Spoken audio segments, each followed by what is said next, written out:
Kailangan nga ba ng malaking kapital at mamahaling mga machines para makagawa ng ganitong magandang crystal block? Pero ang totoo, kahit nasa loob ka lang ng bahay o kahit isa ka lang home-based crafter o naghahanap ng isang solidong side hustle, kaya mo itong gawin. Tara, sabay tayong gumawa.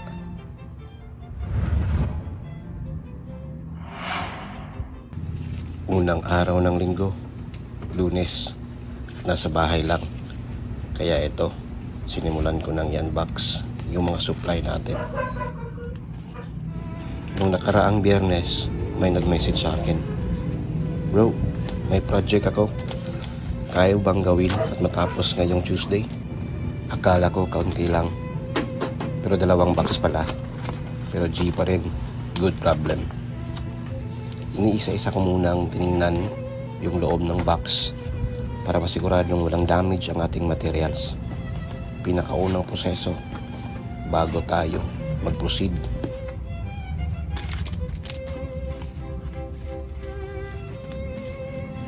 Tiniyak ko munang walang scratch o di kaya biyak para tuloy-tuloy na sa ating pagpunta. Naka-experience kasi ako dati na dumiretso sa printing, but sa kalagitnaan may nakita akong may damage pala sa iba kong materyales. Kaya yun, malaking abala at napahinto yung aking proseso. Sayang ang oras at kuryente ng ating machine, kaya minabuti kong ma-check ng maigi at ma-prepare ng maayos ang ating materials.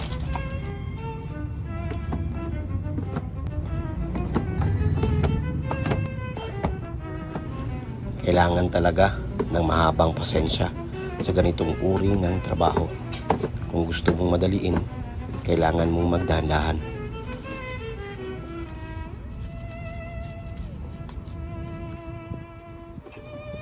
Kuyi heat press, heavy duty at talagang maaasahan ang makina na ito.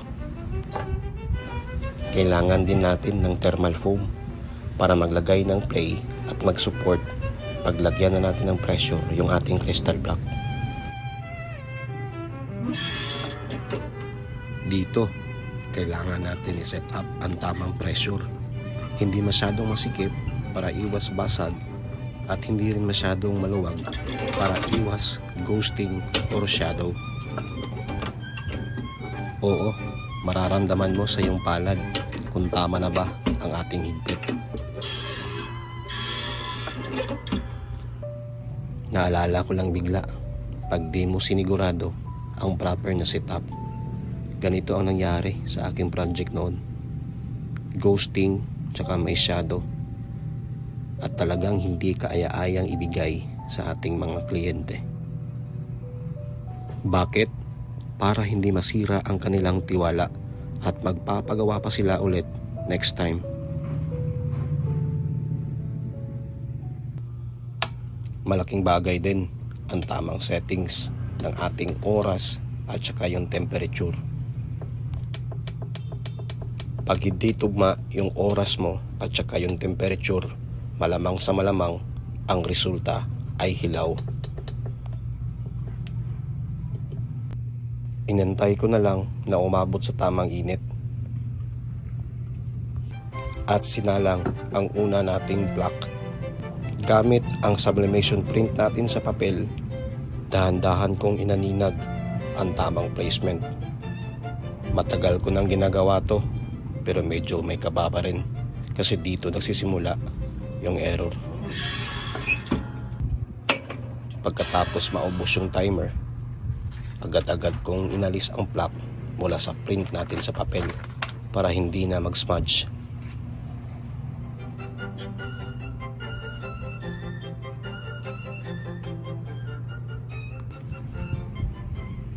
Dito mo mararamdaman ang init ng makina at kabog ng dibdib na naglalayong hindi pwedeng magkamali.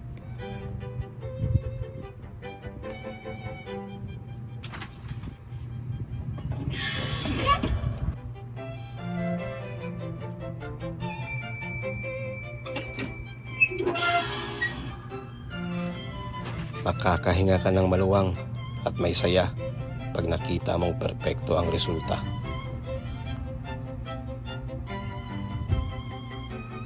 Hindi birong proseso, kaya naman medyo mahal yung presyo.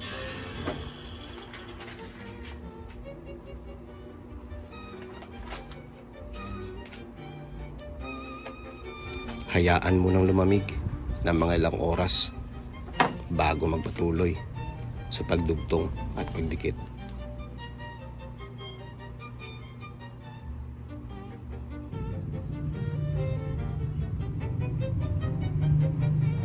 Pagkalipas ng mga ilang sandali, dito na tayo sa pagdugtong ng base tsaka ng body niya.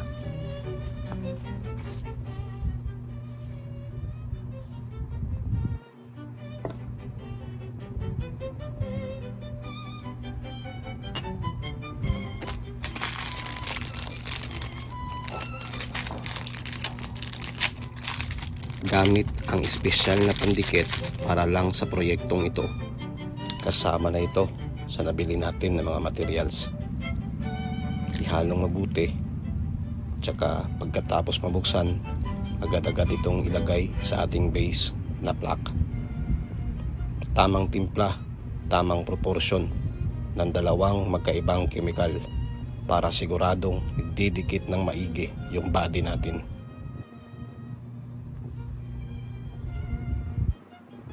Nilagay ko sa gitna at hinawakang maigi para hindi masyadong gumalaw. Maya-mayang konti, didikit na ito sa base at pwede mo lang galawin.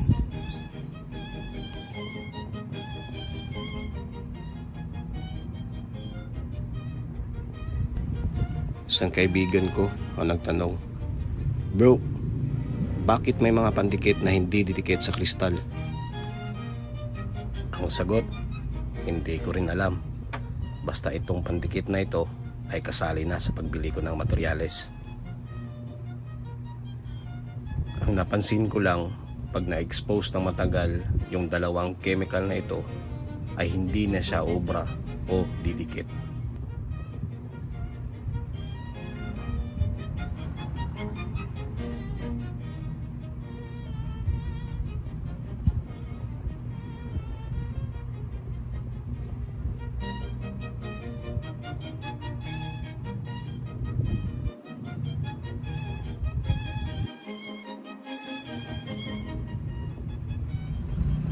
Pagkalipas ng ilang minuto, ready na akong subukan kung kumapit ba talaga yung pandikit natin. Gamit ang buong lakas para ma-check kung kumapit nga ba.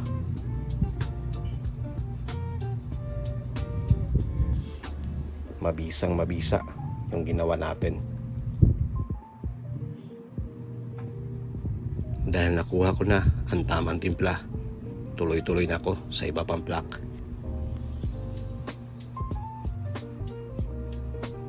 Pagbitin na yung isang pandikit, hindi na pwedeng pilitin. Kuha na lang tayo uli ng panibagong pandikit.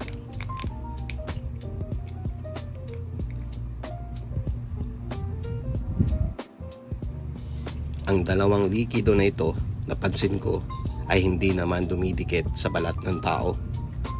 Kaya okay lang na mahawakan o matalsikan ang ating mga balat. Hanggat maaari, iniiwasan kong magkamali sa project na ito kasi sobrang mahal ng bawat piraso ng ating plaque. Pero pag nagawa mo naman ng tama, panigurado yung magandang kita. Matapos kong masiguro na ang lahat ay maayos na dumikit, sinunod ko namang pinunasan ang bawat isa. Gamit ang malinis at malambot na pamunas, dapat talagang maalis yung dumi o alikabok upang lalabas ang kintab ng ating crystal plaque.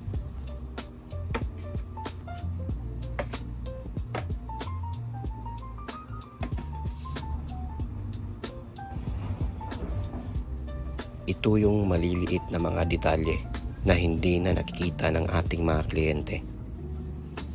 Pero sino ba naman ang hindi matutuwa kapag ganito ang iyong nakikita. Akala ng iba, yung produkto lang ang kanilang binabayaran. Pero sa likod ng bawat produkto, andon yung dedikasyon, oras, hindi matatawarang konsentrasyon at husay. Talagang kaaya-aya itong produkto na ito sapagkat kalakip niya ay isang eleganteng kahon. Perpektong kombinasyon para sa magandang produkto.